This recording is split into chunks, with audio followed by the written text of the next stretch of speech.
हाय दोस्तों, मेरा नाम शेखर है। मैं आप सभी को Indira TV the story books channel में हार्दिक अभिनंदन करता हूं। आज हम फरिश्ता कहानी का भाग 3 आप सभी के सामने प्रस्तुत करने जा रहे हैं। कहानी का तीसरा भाग लिखने में काफ़ी समय लग गया, इसके लिए मैं माफ़ी चाहता हूं। फरिश्ता भाग 3। तो आइए इस खूबसूरत कहानी की शुरुआत करते हैं। मोहन अभी भी आराम कुर्सी पर बैठकर अपने अतीत की यादों में खोया हुआ था। उसे याद आने लगा कि जब सरिता ने जन्म लिया था तब वह 16 साल का था और बीएससी में पढ़ रहा था। नर्सिंग होम के कॉरिडोर में मोहन बड़ी बेचैनी से टहल रहा था। उसके डैडी रमेश चंद्र गुप्ता वहाँ रखी बेंच पर आराम से बैठे हुए थे। रमेश चंद्र जी काफ़ी बेचैन थे क्योंकि उनकी पत्नी शांति को अस्पताल में अंदर डिलीवरी रूम ले जाया गया था। उसे बच्चा होने वाला था। कुछ देर इंतज़ार के बाद ही डिलीवरी रूम से नर्स बाहर निकली और रमेश चंद्र की ओर देखकर मुस्कुराई। बधाई हो गुप्ता जी, घर में लक्ष्मी आ गई है। Thank you sister, Ramesh Chandra मुस्कुराए। फिर मोहन की तरफ देखा। अब तो खुश है ना तू? मोहन की आंखें खुशी से भर उठी थी। मुंह से बोल नहीं निकल रहे थे, होठ कपकपा रहे थे। उसकी सबसे बड़ी मुराद पूरी हो चुकी थी। घर का हर सदस्य लड़की को चाहता था। थोड़ी देर बाद डॉक्टर बाहर निकली। अब आप अंदर जा सकते हैं, और आगे बढ़ गई। सभी अंदर आ गए। शांति बेड पर लेटी सबको देखकर मुस्कुरा दी। फिर निगाहें मोहन के चेहरे पर जाकर स्थिर हो गई। ऊपर वाले ने तेरी दुआएं कबूल कर ली बेटे। तू नन्ही सी गुड़िया चाहता था ना, उसने भेज दी। मोहन आंखें पोंछने लगा। मैं ईश्वर का बहुत बड़ा शुक्रगुजार हूँ मम्मी। जब से होश संभाला है तब से प्रार्थना करते आया हूँ। देर से ही सही, लेकिन उसने मेरी सुन ली। शांति के पास लेटी हुई बालिका के पास आ गया। शांति की आंखें भी भर उठी। मोहन को बहुत चाहती थी वह, इसलिए नहीं कि वह उसका बेटा था, बल्कि इसलिए कि वह एक होनहार और आदर्श नवयुवक था। राकेश भी उसका बेटा था, लेकिन वह निकम्मा और लड़ाकू था। पढ़ाई में भी वह बहुत पीछे था। मैं इसे छू लूँ मम्मी? छू ले, तेरी ही तो बहन है। गोद में ले ले, डर लगता है मम्मी। मोहन ने उसे छूते हुए कहा। शरीर कितना मुलायम है ना, एकदम रेशम की तरह, बहुत सुंदर है। इसका नाम क्या रखोगी मम्मी? नामकरण संस्कार पर पंडित जो निकालेगा वही रखेंगे। शांति मुस्कुराई। उठा लेना, डरता क्यों है? और डरते डरते मोहन ने बड़ी सावधानी से बच्चे को उठा लिया। मेरी नन्ही सी बहना, तू बड़ी होगी, मेरे साथ खेलेगी, मेरी कलाई पर राखी बांधेगी। इसके पैर देखो मम्मी, कितने सुंदर है। मैं इसे ज़मीन पर खेलने ही नहीं दूंगा, पैर गंदे हो जाएंगे। सभी मोहन को देख रहे थे। खेलेगी नहीं तो बड़ी कैसी होगी? शांति को अपने बेटे की मासूमियत पर बड़ा प्यार आ रहा था। मुस्कुराए जा रही थी। बच्ची का नाम सरिता रखा गया। मोहन जब भी घर पर होता उसी के साथ खेलता रहता, हर समय गोद में लिए घूमता रहता। तो इस लड़की को बड़ी नहीं होने देगा, एक दिन शांति को कहना ही पड़ा। आप देख रहे हैं Indira TV the story box. क्यों मोहन चौंक पड़ा। अरे पगले, छोटे बच्चे के लिए रोना बहुत ज़रूरी होता है, लेकिन मैं अपनी गुड़िया को रोने नहीं दूंगा। फिर ये बढ़ेगी कैसे। दूध पीकर मोहन ने कहा, हाथ पैर नहीं चलाएगी तो भूख कहाँ से लगेगी, हजम कैसे होगा। लेकिन मम्मी, जब ये रोती है तो मेरा दिल भी रोने लगता है, वह रुआसा स्वर में बोला। मुझे भी बहुत तकलीफ होती है बेटे, लेकिन इसकी भलाई के लिए बर्दाश्त करना ही होगा। इसके अलावा अगर इसे गोद की आदत पड़ गई तो यह संभालने नहीं संभलेगी। बच्ची रोने लगी। मोहन ने असहाय निगाहों से अपनी माँ की ओर देखा, फिर तेजी से अपने कमरे में आ गया। समय बीतने के साथ ही अब मोहन ने BSc पास कर लिया। अब क्या विचार है, पिता रमेश चंद्र जी ने पूछा। PMT का फॉर्म लाया हूँ, डॉक्टर बनूंगा, धीमे स्वर में उसने उत्तर दिया। आप देख रहे हैं Indira TV the story box. बड़ा टफ कंपटीशन होता है, मेरे लिए कुछ भी टफ नहीं, मोहन दृढ़ता से कहा। ठीक है, जितना रुपये चाहिए ले लेना, पिता ने मुस्कुराते हुए कहा। जी, वह उठकर अपने कमरे में चला गया। बाप बेटे में बहुत कम बातें होती थी और वह MBBS के लिए चुन लिया गया। बड़ा खुश था उस दिन। उसके पास 2 ही काम थे, पढ़ाई और बहन की सेवा। अपनी छोटी बहन के लगभग सारे काम वह खुद ही करता था। इसी तरह डॉक्टरी का पहला साल उसने पूरा कर लिया। अब वह 19 वर्ष का खूबसूरत नवयुवक बन चुका था, एकदम फिल्मी हीरो लगता था। राकेश उससे मात्र 1 वर्ष ही छोटा था, BA में पढ़ रहा था। हायर सेकेंडरी में 1 साल फेल भी हुआ था। वह पढ़ाई कम और आवारागर्दी ज़्यादा करता था, लेकिन छोटा बेटा था इसलिए लाड़ प्यार ज़्यादा मिलता था। बातों में सबको पटा भी लेता था। पूरा राजनीतिज्ञ था राकेश।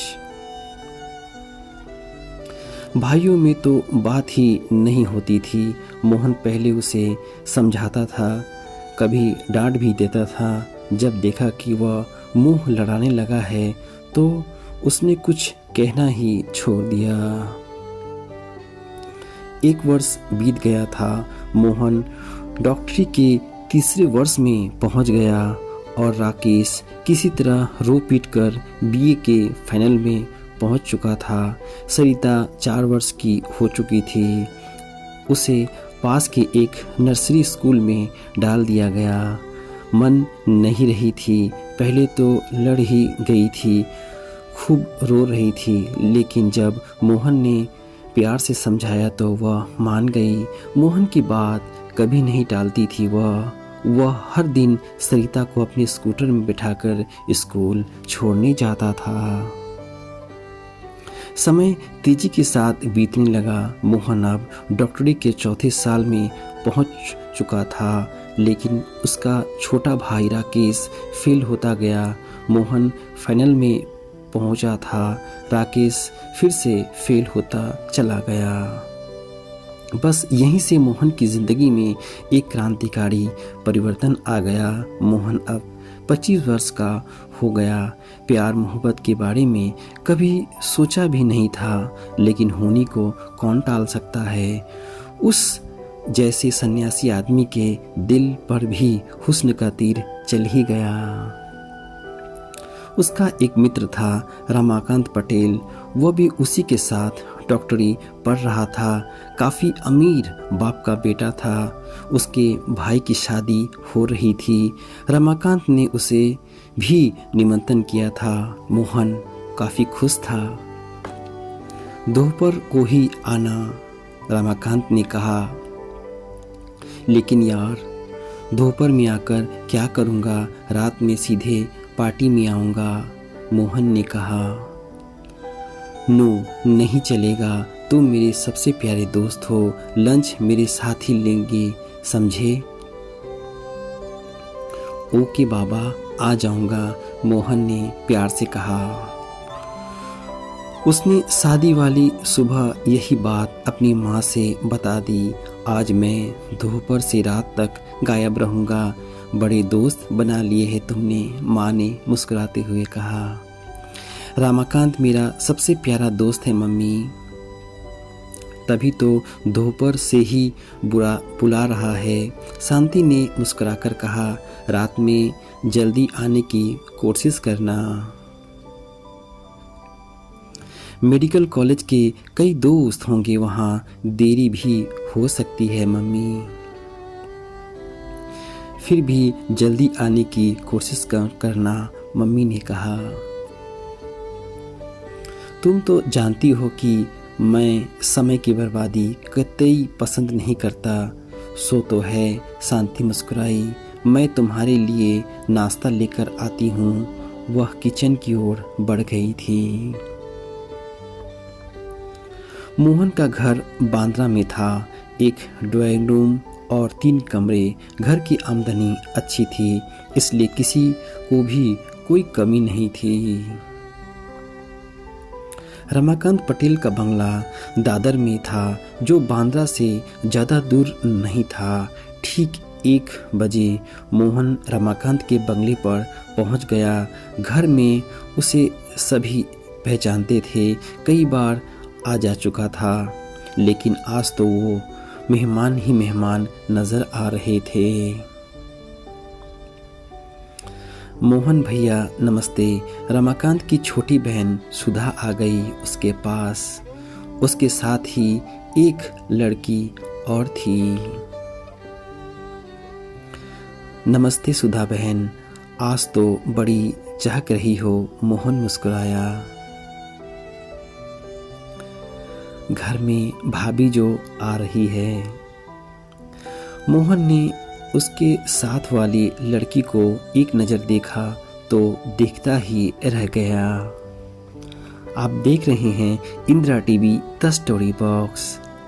बम्बई की हर गली कूचे में खूबसूरती बिखरी रहती है, लेकिन उस अनिद्य सुंदरी को देखते ही दिल बोल उठा, तेरी हमसफ़र यही हो सकती है मोहन।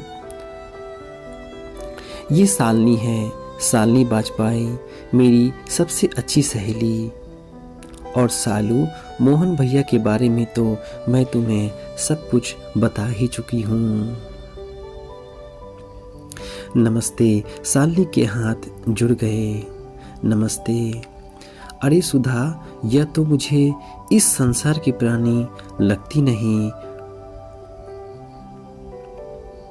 क्या मतलब? सुधा बुरी तरह चौंकी। शालिनी भी मोहन की ओर देखने लगी, उसकी बात का मतलब नहीं समझी थी। ये तो आकाश से उतरी कोई अप्सरा लग रही है, सुधा खिलखिलाकर हंस पड़ी। जबकि शालिनी का चेहरा शर्म से गुलाबी होता चला गया, नजरें झुका ली। तुम पास हो गई सालू। क्या मतलब? अब मोहन के चौंकने की बारी थी। बात यह है भैया, सालू की सुंदरता की सभी तारीफ करते हैं और यह है भी सुंदर, लेकिन आज तक तुम्हें तो कोई भी लड़की प्रभावित नहीं कर सकी। मैं लड़कियों से बात ही नहीं करता। मोहन ने कहा, जानती हूँ, लेकिन इसकी सुंदरता की आँच से तुम भी तो न बच सके। सुधा ने कहा, सुंदर चीज की तारीफ करना कोई बुरी बात तो नहीं, मोहन ने मुस्कुराते हुए कहा था। बिल्कुल सही, सुधा ने कहा।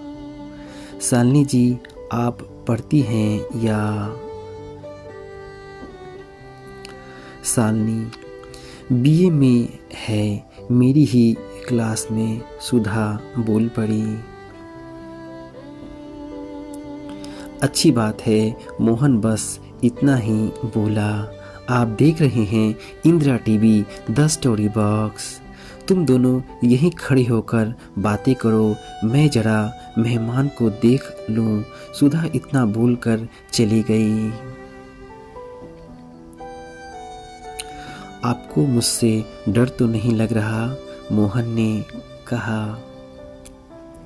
शालिनी ने अपनी कजरारी आंखें उठाई। सुधा ने आपके बारे में जो बताया है उसके अनुसार तो आपसे कोई चींटी भी नहीं डरती होगी। शालिनी मुस्कुराने लगी। तो आइए उधर चलकर बैठते हैं। बहुत बड़ा आंगन था। एक कोने में रसोई भोजन तैयार कर रहे थे। दूसरे कोने में कुछ कुर्सियां रखी हुई थी। 2-3 व्यक्ति ही बैठे थे। यह दोनों भी वहीं आ गए। बैठिए, मोहन ने बैठते हुए शालिनी से कहा। शालिनी भी बैठ गई। निगाहें झुकी हुई थी। बीए के बाद एमए भी करेगी। विचार तो यही है।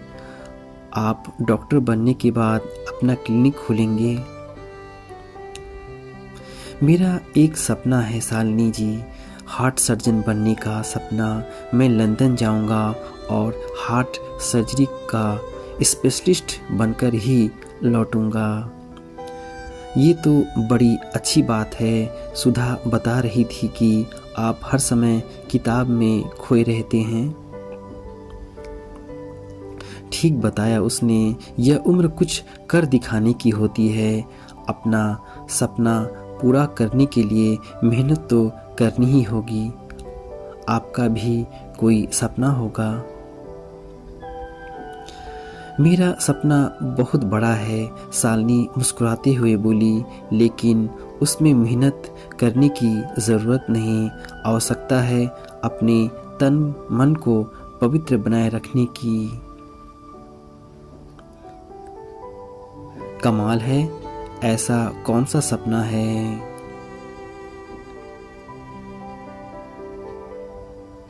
बस है। आप देख रहे हैं Indira TV the story box. मुझे नहीं बताओगी? अभी नहीं, फिर कभी?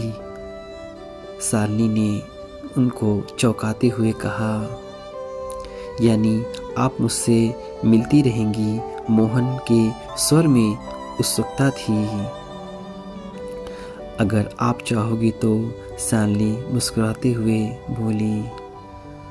आप जैसी परी से मिलने से इनकार कर दूं, क्या मैं इतना मूर्ख नजर आ रहा हूँ? शालिनी खिलखिलाकर हंस पड़ी। मोतियों जैसे दांत चमक उठे। मोहन उसकी हंसी में कहीं खोता चला जा रहा था।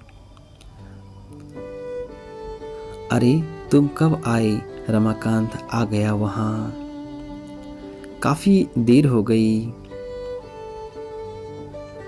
और सालू, तुम यहाँ बैठी क्या कर रही हो? इनका भेजा खा रही थी भैया। सच बड़ा स्वादिष्ट है। वैसे तो मेरे दोस्त हैं सालू, लेकिन इस जैसे दोस्त नसीब वाले को मिलता है। करने लगी न बकवास। मोहन ने विरोध किया। अच्छा, अब तुम दोनों उठो, यहाँ मेज लगानी है, खाना तैयार हो चुका है। आइए बाहर चलते हैं। मोहन खड़ा हो गया। आप देख रहे हैं Indira TV the story box. दोनों बंगले से बाहर आ गए। तुम्हारे डैडी क्या? अरे मैं आपसे तुम पर कैसे आ गया? ठीक किया आपने, मैं छोटी हूँ ना। कठिनाई से 6-7 इंच। शालिनी फिर हंस पड़ी। अच्छा सालू, अब हम मित्र बन गए हैं ना। आप देख रहे हैं Indira TV the story box. आपको कैसा लगता है? यही कि अब हम अच्छे मित्र बन चुके हैं।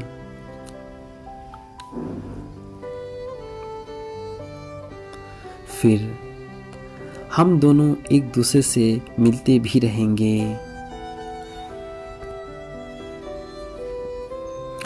यह तो परिस्थितियों पर निर्भर करता है। परिस्थितियां बन जाती है सालू, मोहन ने प्यार से कहा। ठीक है, बना लेंगे फिर, शालिनी मुस्कुराई। आप देख रहे हैं Indira TV the story box. तुम भी ये आप कहना छोड़ो, नाम से पुकारोगी तो मुझे बहुत अच्छा लगेगा। ज़रूरी है, शालिनी मुस्कुराते हुए कहा।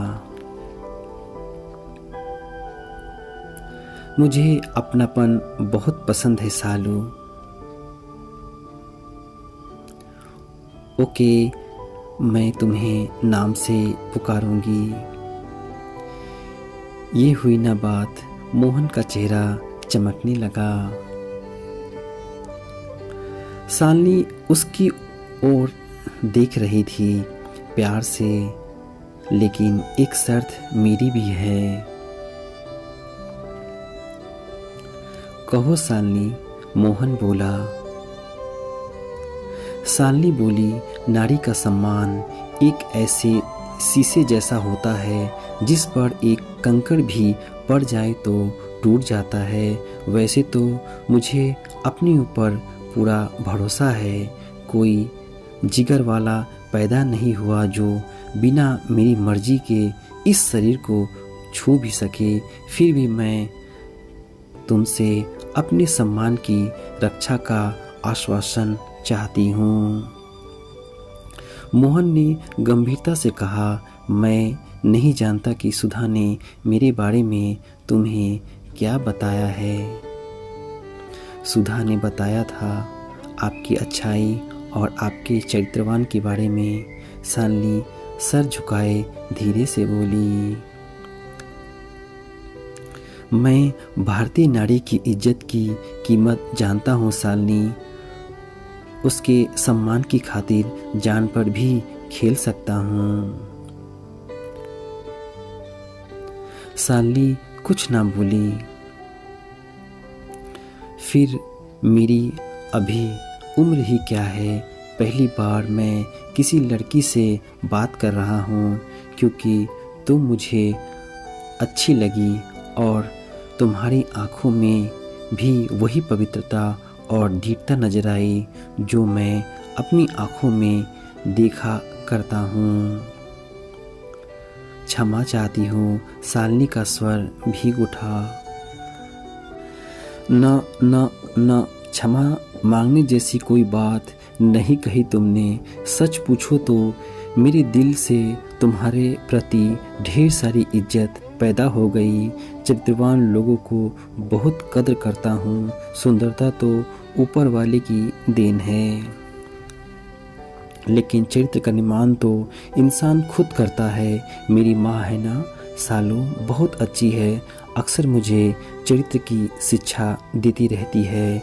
आदमी गरीब हो लेकिन अगर चरित्रवान है तो उसे सब अपने घर बुला लेंगे, लेकिन एक चरित्रहीन करोड़पति को कोई घर में नहीं घुसने देगा।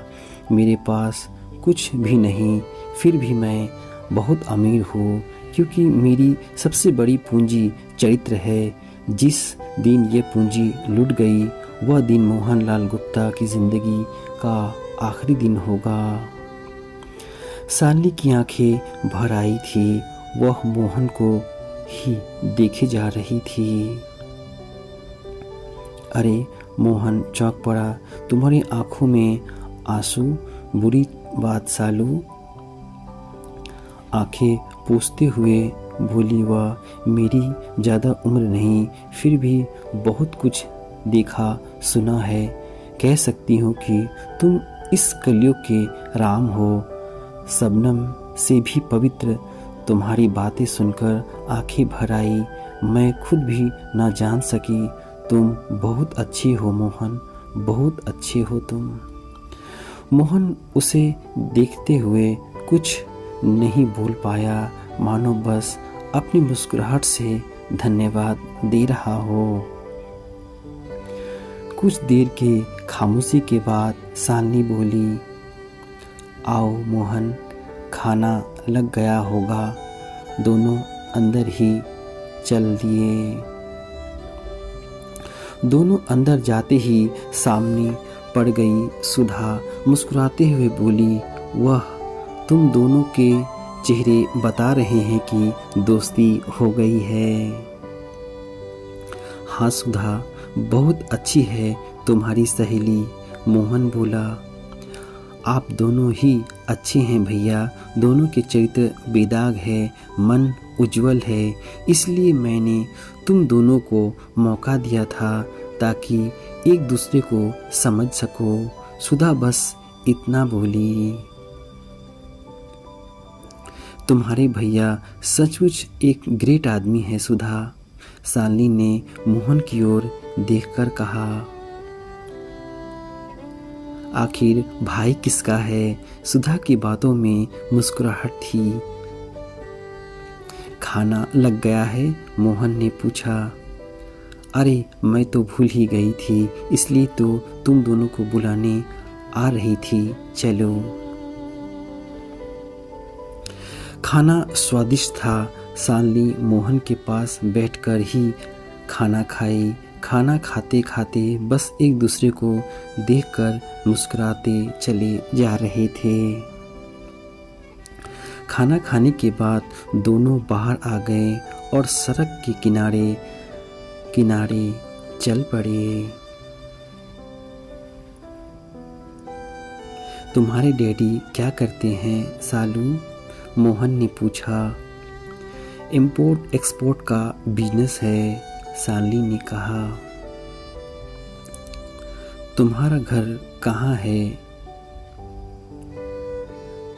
महिम में, शालिनी बोली।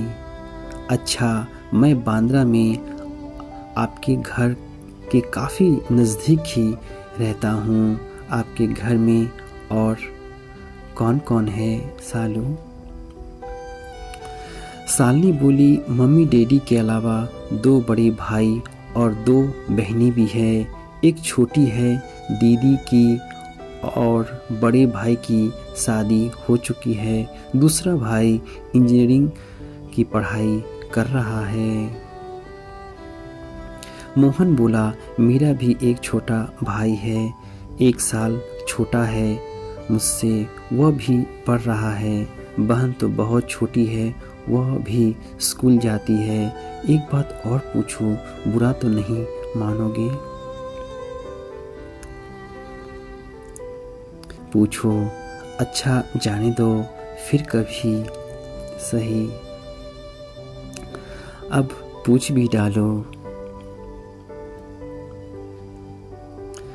डर लगता है। आप देख रहे हैं Indira TV the story box. मुझसे हाँ, डरने की ज़रूरत नहीं। पूछो, क्या पूछना चाहते हो? आज नहीं तो कल तुम्हारी शादी तो होगी। पति के रूप में तुम किस तरह का लड़का चाहोगी? शालिनी का चेहरा इस कदर सिंदूरी हो उठा कि मोहन उसे दिखता ही रह गया।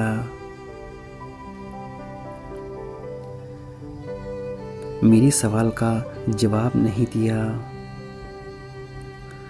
शालिनी ने मोहन की ओर देखा, फिर जल्दी ही निगाहें झुका ली।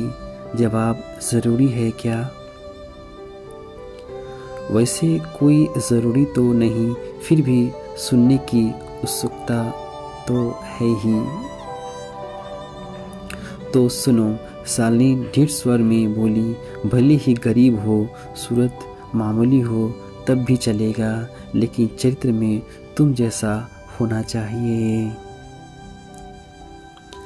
मोहन का दिल खुशी से झूम उठा। हमारा परिवार बहुत आधुनिक न सही, लेकिन ज़्यादा दकियानुसी भी नहीं है। पहले तो शर्त रख दूंगी कि मैं लड़के को ठोक बजाकर ही हाँ करूंगी। डैडी मुझे बहुत चाहते हैं, मुझे इजाज़त दे देंगे। तुम लव मैरिज भी कर सकती हो। शालिनी ने झटके से मोहन की ओर देखा। सॉरी, मोहन घबरा गया। शालिनी मुस्कुरा दी। अगर कोई नज़र में चढ़ गया और मेरी कसौटी पर खरा उतरा तो घर में बता दूंगी। शालिनी मुस्कुराने लगी। घर वाले ना माने तो मोहन बोल उठा, तब की तब देखी जाएगी। बातों ही बातों में कितना समय कट गया, हम दोनों को पता भी ना चला। सही कह रहे हो सालू, स्वर मोहन का था।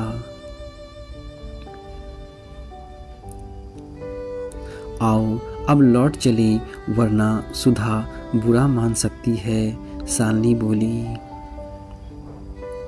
और फिर दोनों वापस आ गए। वे खामोश से ही एक दूसरे को देखे जा रहे थे। कुछ देर खामोशी से टहलने के बाद शालिनी बोली, तुम्हें किस तरह का लड़की चाहिए? मोहन ने मुस्कुराकर उसकी ओर देखा और कहा, हूबहू तुम जैसी। शालिनी ने चौंककर मोहन की ओर देखा, फिर नजरें झुका ली। एक बार फिर मोहन सिंदूरी हो उठा। अगर ऐसी लड़की ना मिले तो जिंदगी भर कुमारा रहूंगा। मोहन के स्वर में गजब की दृढ़ता थी। दोनों फिर चल पड़े। शालिनी गहरी सोच में डूबी हुई थी। घर वाले इजाजत ना देंगे तो, धीमे स्वर शालिनी ने कहा। घर छोड़ने का हौसला भी है मुझ में, मोहन बोला, लेकिन शादी तभी करूँगा जब तक हार्ट सर्जन नहीं बन जाता। मेरे डॉक्टर बनने तक क्या तुम मेरा इंतज़ार करोगी शालिनी? शालिनी रुक गई। अब क्या हुआ? मोहन ने पूछा। मेरा सपना तुम ही हो मोहन, मैं तुम्हारा इंतज़ार करूंगी, भरे गले से बोली वह। सालू, मोहन का स्वर काँप उठा। हाँ मोहन, सुधा अक्सर तुम्हारे बारे में बताया करती थी। बिना देखे मैं तुम्हें मन ही मन चाहने लगी थी। आज देखा तो सीधे दिल पर उतर आए। तुम्हारे प्यार भरी बातों से मैं समझ गई थी कि तुम्हारे मन में क्या है और मेरे मुंह से क्या कहलाना चाहते हो। सीधे बात कह न सकी, लेकिन इस बार समय खुद को न रोक पाई। मैं तुमसे बहुत प्यार करने लगी हूँ और तुम्हारा इंतज़ार करूँगी। क़यामत तक इंतज़ार करूँगी मोहन। उसकी आंखें छलक उठी। मोहन ने जेब से रुमाल निकाला। इन खूबसूरत आँखों में आंसू नहीं दिख सकता मैं। शालिनी अब मोहन से लिपट गई और बोली, इन आंसुओं को भी अपनी खुशी का इजहार करने दो मेरे देवता। ये सड़क है भाई साहब, मोहब्बत करने के लिए बम्बई में कई जगह हैं। वहाँ से गुजरते एक आदमी ने कहा। शालिनी तुरंत अलग हो गई। मोहन की ओर देखा, दोनों मुस्कुरा दिए। चलो, मोहन ने हाथ बढ़ा दिए। शालिनी ने तुरंत हाथ थाम लिया। दोनों हाथों में हाथ डालकर चले जा रहे थे।